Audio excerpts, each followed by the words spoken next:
So now that we have learned how to draw NMOS transistor, how to look at the cross section of the NMOS transistor and the operation of the NMOS transistor in saturation as well as non-saturation region, I would like to show you how to do the same thing for PMOS transistor. So along with that, we will also do small signal models for both NMOS and PMOS transistor. At the end of this lecture, I will walk you through typical parameters for NMOS and PMOS transistor from the foundry that we get.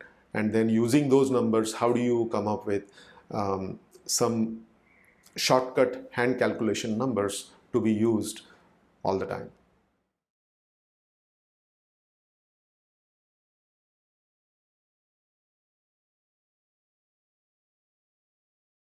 We will start by drawing cross section of NMOS transistor, and then I will show you how to draw the cross section of the PMOS transistor. So please use your notebook and draw the cross section by yourself. I'm sure you're already familiar with it, but let's get started.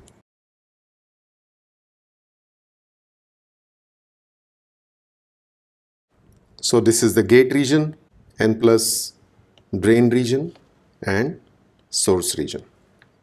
And on the leftmost we have body or bulk connection. So this is the way our NMOS transistor looks like. Now we are going to do exactly opposite of this. We are going to change all the N's and P's to draw a PMOS transistor. And you would kind of start off in this fashion. You would say I would get the first diffusion,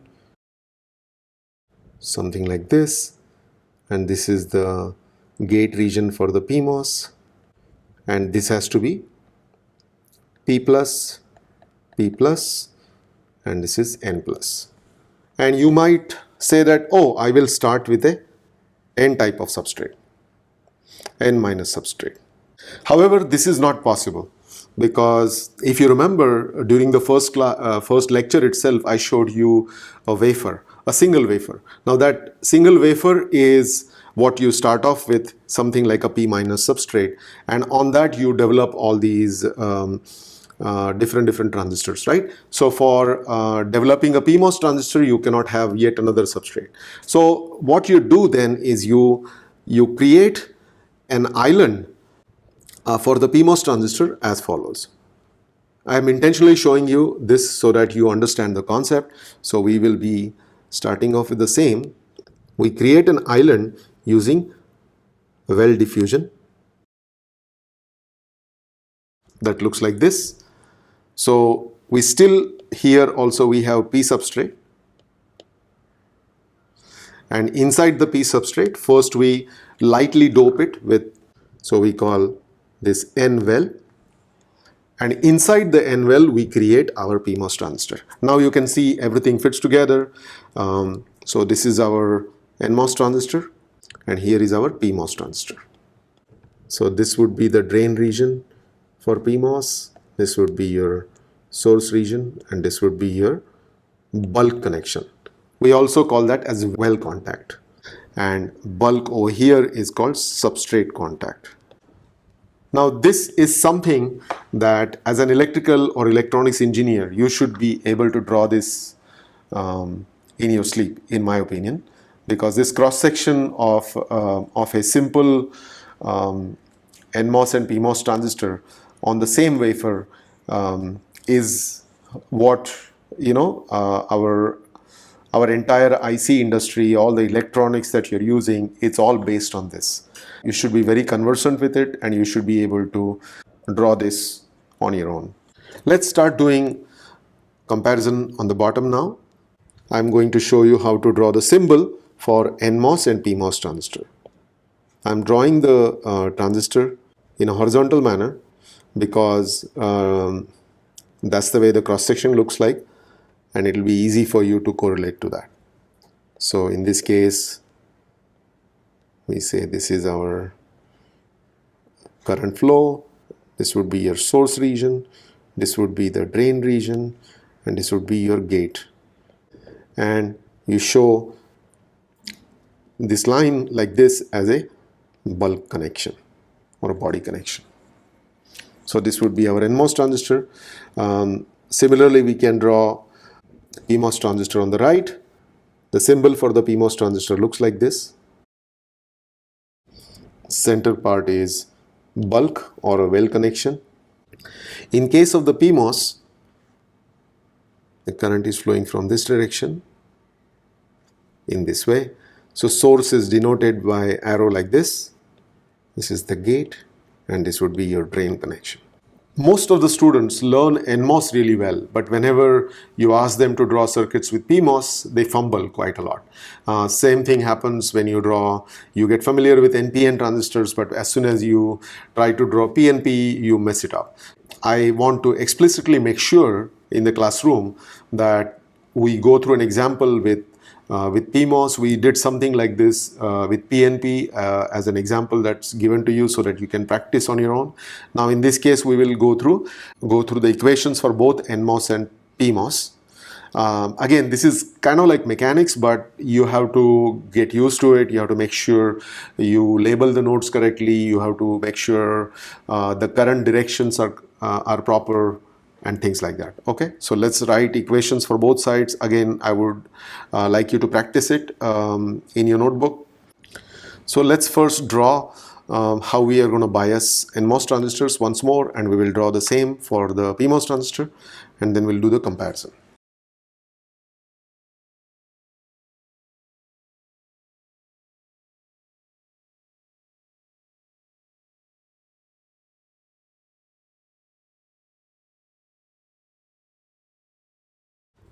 Okay, now let me describe the two diagrams to you. On the left hand side we have NMOS, and if you note here, all the voltage sources, they are reference to source.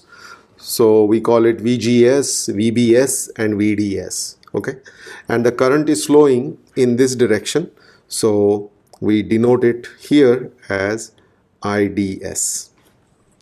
Okay, on the right side, here is a trick that I like to use to keep things simple. I simply, instead of calling it VGS, I like to call them VSG. And everything nicely falls in place in terms of equations and things like that. Otherwise, you have to deal with a whole bunch of negative signs here and there. Okay, so follow my train of thought here. In this case, we are calling the gate voltage positive plus minus as VSG. The bulk biasing is VSB, and source to drain voltage as shown here. Okay, and the current that is going to flow is going to be, in this case, is going to flow in this fashion, and we call it IST. Now we will write equations for both NMOS and PMOS side by side, and things will become clear to you. So first we will start with linear slash triode or non-saturation region. In case of NMOS, we know the condition for this is VDS is less than VGS minus VTH. And since we are doing both NMOS and PMOS, in this particular case, I will denote it as VTHN to denote the NMOS. And let's write the equation for this. The equation for this is given by IDS is equal to mu n Cox W by L, and then VGS minus VTH NMOS times VDS minus VDS square divided by 2. Now we will do the same thing for PMOS. As I told you before, we will simply change the suffix. We will flip the order of the nodes. So we will do VSD should be less than VSG minus mod of VTHP. The reason we are showing mod here is typically the threshold voltage for PMOS is shown as a negative number. So in order to reduce that confusion, we just take mod for whenever we talk about the threshold voltage of the PMOS. Okay, and in this case, the current equation is going to be IST equal to mu P Cox W by L of the PMOS device times VSG minus mod of VTHP times VST minus VST square divided by 2. So this is the equation comparison between NMOS and PMOS for linear, triode or non-saturation region. Now let's write the equation for saturation region. So when is the transistor is in saturation region? Saturation region is when VDS is greater than equal to VGS minus VTH of NMOS. Similarly, on this side we will call it VSD is greater than equal to VSG minus mod of VTHP for the PMOS. Saturation region equation for NMOS is IDS is equal to mu n Cox W by L times VGS minus VTHN square, and there is a divide by 2 here, and the channel length modulation effect is 1 plus lambda n VDS of the NMOS device. Okay, and for the PMOS device we can write it up as ISD is equal to mu p Cox W by L divided by 2, and then VSG minus VTHP mod square, and then you have 1 plus lambda p VSD. That would be your channel length modulation part. So this is summary of both NMOS and PMOS operation on a single sheet. Most important thing to remember here is this is a large signal behavior. Okay, so everything we are talking about here is a large signal. Now we will take the next step, which is to come up with small signal model for Mosfets.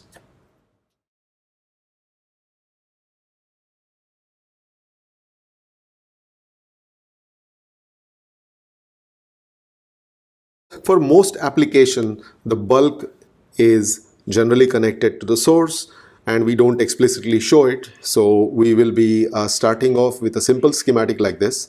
We like to use the transistor in saturation region. So what is really going on in saturation region, as we saw earlier?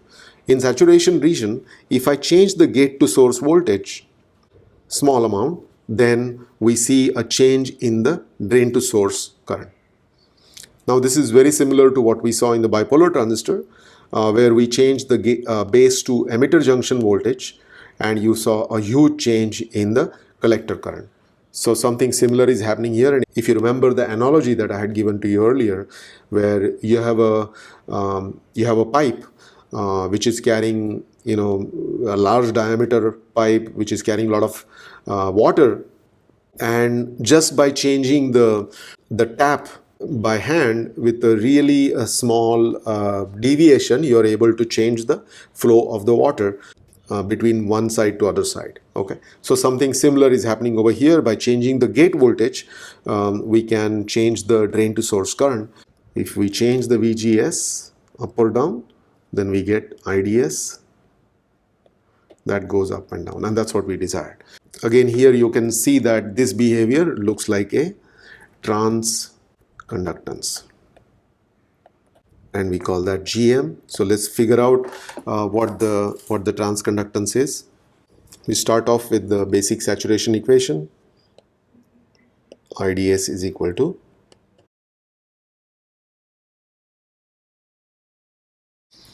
figure out the transconductance, we would like to take a derivative of this current with respect to the gate to source voltage, because gate to source voltage is what we are changing, and as a result of which we are seeing change in the drain to source current.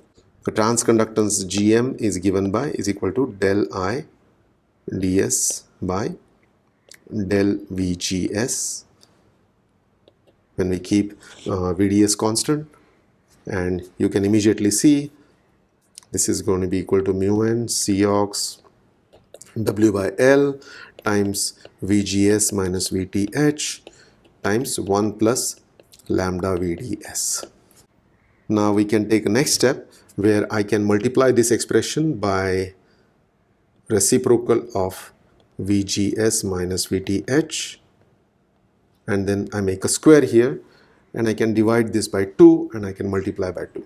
The same expression, and quickly you can figure out that hey, this is nothing but IDS and then 2 IDS divided by VGS minus VTH of the device.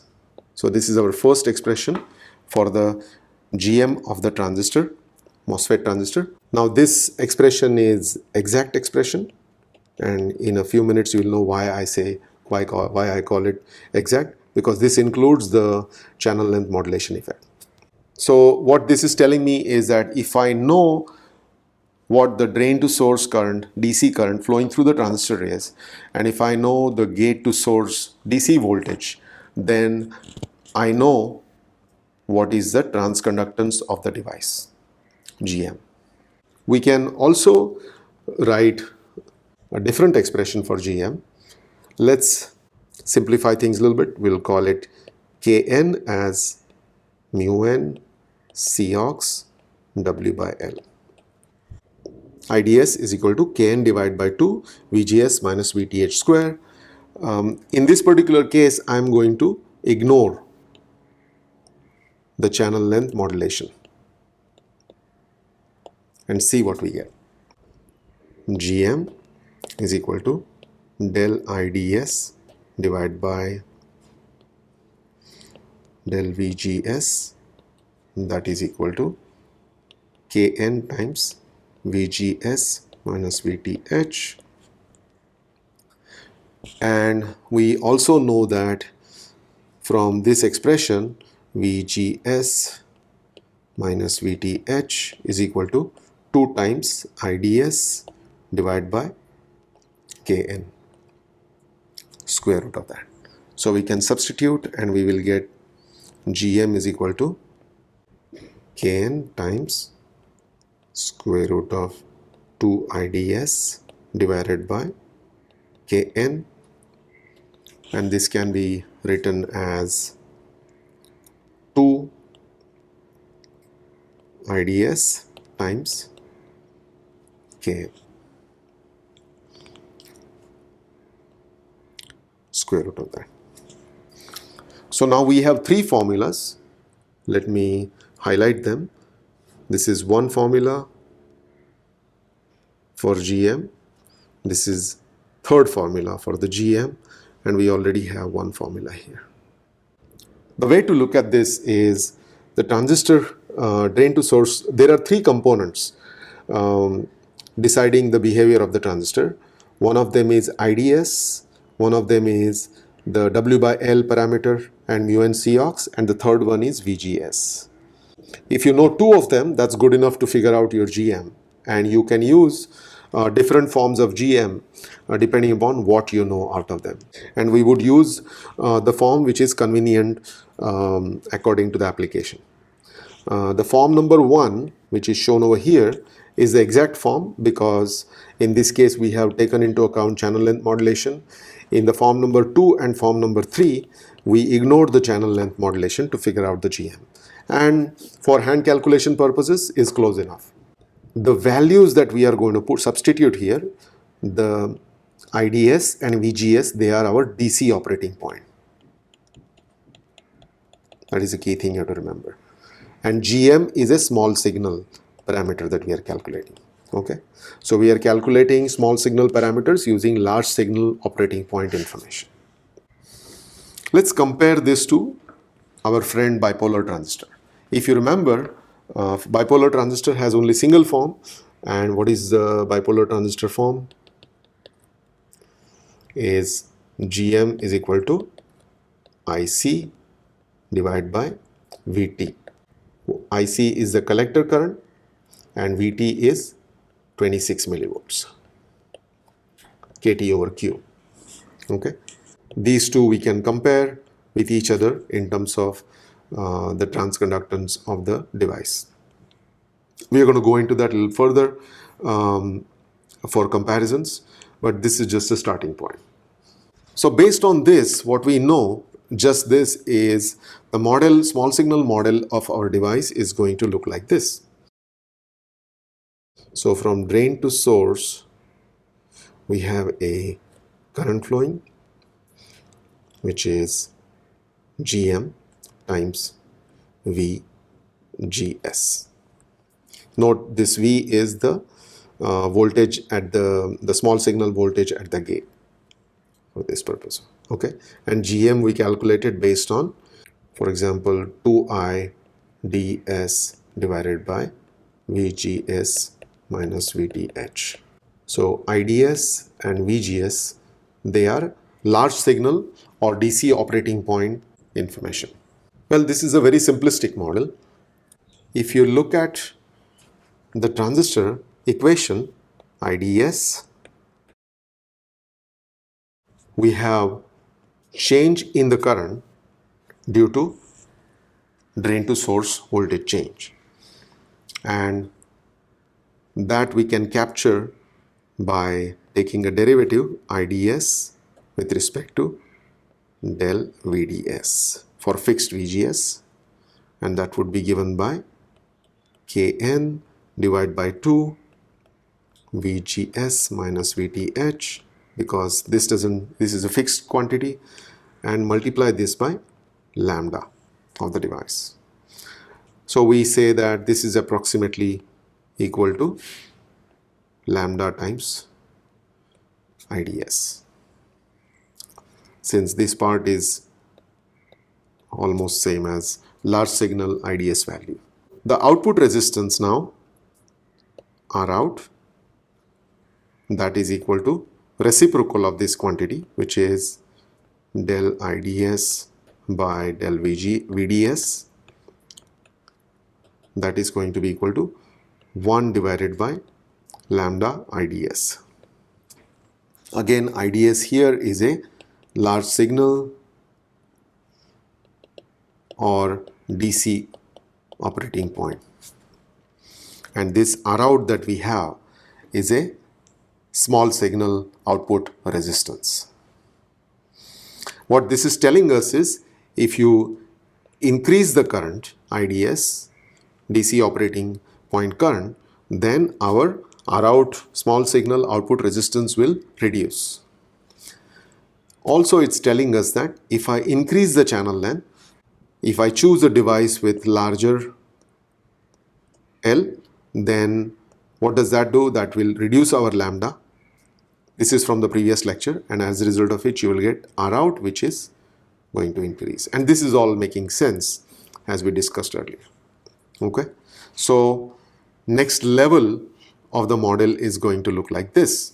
We have GM-VGS, and the next thing we are going to add on top of that is going to be resistance.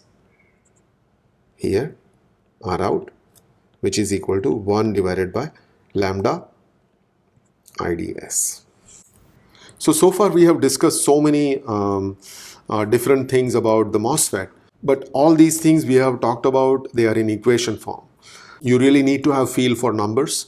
So I'm going to give you the model numbers that you will find in a SPICE card, model card, for a 0.5 micron CMOS technology. And again, this is an example. These numbers do not represent a particular foundry, because all these numbers from each foundry, they are confidential. So I'm kind of using average values to give you a perspective about what these numbers mean and how do you calculate the different coefficients that you need to do a hand calculation.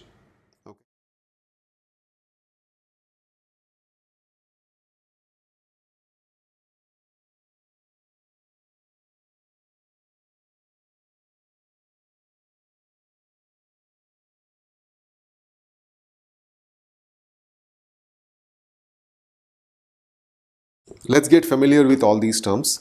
VTO, which is threshold voltage. For NMOS transistor, I'm just picking up typical values. 0.5 volts. For PMOS transistor, minus 0.6 volts, and unit over here is volts. Gamma, which is body effect coefficient, is for NMOS transistor is 0.45, and for PMOS is, let's say, 0.4, and the unit here is square root of volt.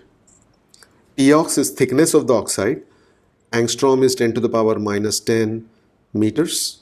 Okay, and in this case it is 90 angstrom, and again the same gate oxide is on both sides, so this is what it looks like. U0 is the mobility. In case of NMOS is the mobility of electrons. In case of PMOS, it's the mobility of holes. For NMOS, it's 350, and for PMOS, it's 100. Unit is cm square per volt per second. Lambda, which is the channel length coefficient. In case of NMOS, it is 0.1, and in case of PMOS is 0.2, and the unit here is volt to the power minus 1. Important thing to note about lambda, or the channel length modulation coefficient, is the number lambda which is given to you in the data sheet is for the minimum channel length. This 0.5 micron tells you the minimum channel length you can draw in this particular technology, and the value of lambda is given for that particular number. Okay, and I'm going to explain it to you as we go forward. 5, the number in the model card is giving you 2 times 5f. In case of NMOS, it's 0.9. In case of PMOS, it's 0.8, and unit is volt. Okay, so this is what you will find out from the model card for a technology from some foundry, right? So these numbers by themselves, every time you cannot start with these numbers. So I like to use some intermediate calculations which are easy to wrap your head around. So let's go through that calculation. For example, Tox by itself, 90 angstrom. Every time we cannot substitute that number everywhere, right? So instead, what's more useful for us is the oxide capacitance, Cox. So Cox is given by epsilon ox times epsilon naught divided by Tox. I'm going through the calculations laboriously right now, because the first time you should go through that to get a feel, and then later on we can use some ballpark numbers for quick calculations. Okay, so epsilon oxide is 3.97 multiplied by epsilon naught is 8.85, 10 to the power minus 12. Units are important. The unit here is farads per meter, and Tox is 90 times 10 to the power minus 10, and this is meters. So this number is going to come out to be 3.9 10 to the power minus 3 farad per meter square. Again, the unit farad per meter square, it's kind of difficult to use, so we like to convert it to the numbers that we use on a chip, right? For example, it's a lot more realistic to use micrometer and femtofarad. Femto being 10 to the power minus 15.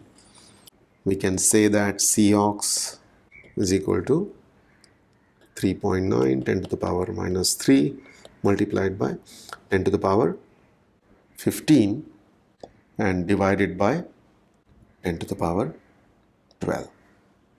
So this would be our femtofarad per micrometer square, and you can quickly then get a number which is 3.9 femtofarad per micrometer square.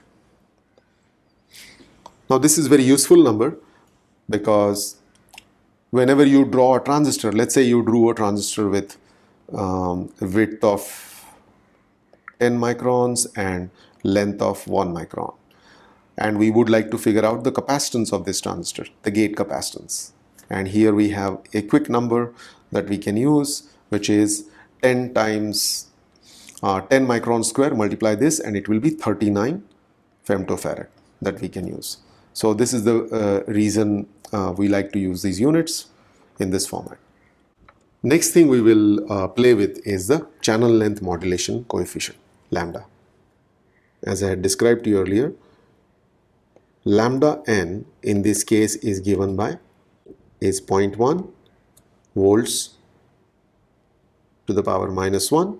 However, it is given for channel length of 0.5 micron. So this is 0.1 volts to the power minus 1 for 0.5 micrometer. L is equal to 0.5 micrometer. So if you are using a NMOS transistor with different channel length, then how do you compute lambda for that particular transistor? And a simple formula is, we know that as channel length increases, lambda will reduce. So the formula becomes, generic formula becomes lambda n is equal to 0.1 multiplied by 0.5 micron divided by L's of n. And that would be equal to 0.05 divided by ln volts to the power minus 1. Here ln is given in micrometer, to remember. So this is the formula that you would use to quickly compute. Let's say if the channel length of the transistor is 5 micron, then you can quickly tell that our lambda has dropped down by an order of magnitude to 0.01 volt to the power minus 1. Similarly, we can say lambda p is equal to 0.2 volts to the power minus 1 multiplied by 0.5 micron. That's the smallest feature, smallest channel length that you can have, divided by L's of p. That is equal to, here again, 0.1 divided by LP volts to the power minus 1. And you just have to simply substitute L's of p in micron. The next useful number to compute your drain current is K value, and that is given by, part of that is given by mu n Cox. So we know that mu n is 350 centimeter square per volt per second.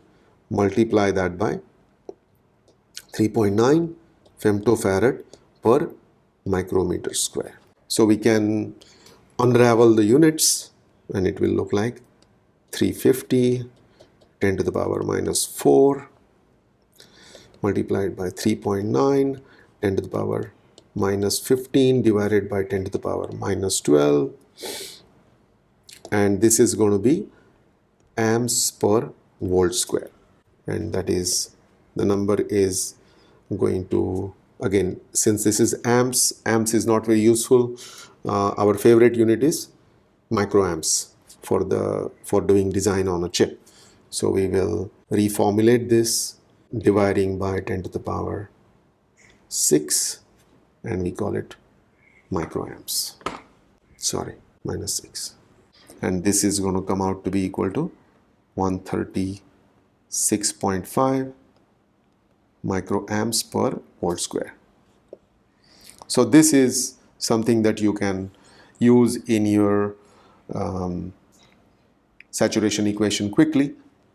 For example, if you have mu n Cox W by L divided by 2 VGS minus VT square, then you know this number, you know ratio of W by L, and you immediately know the current in microamps. So it's a very good thing to do for your hand analysis. Okay. And we can do similar expression. You can do it for mu p Cox, and you can convince yourself the value is 39 microamp per volt square. We'll stop right here.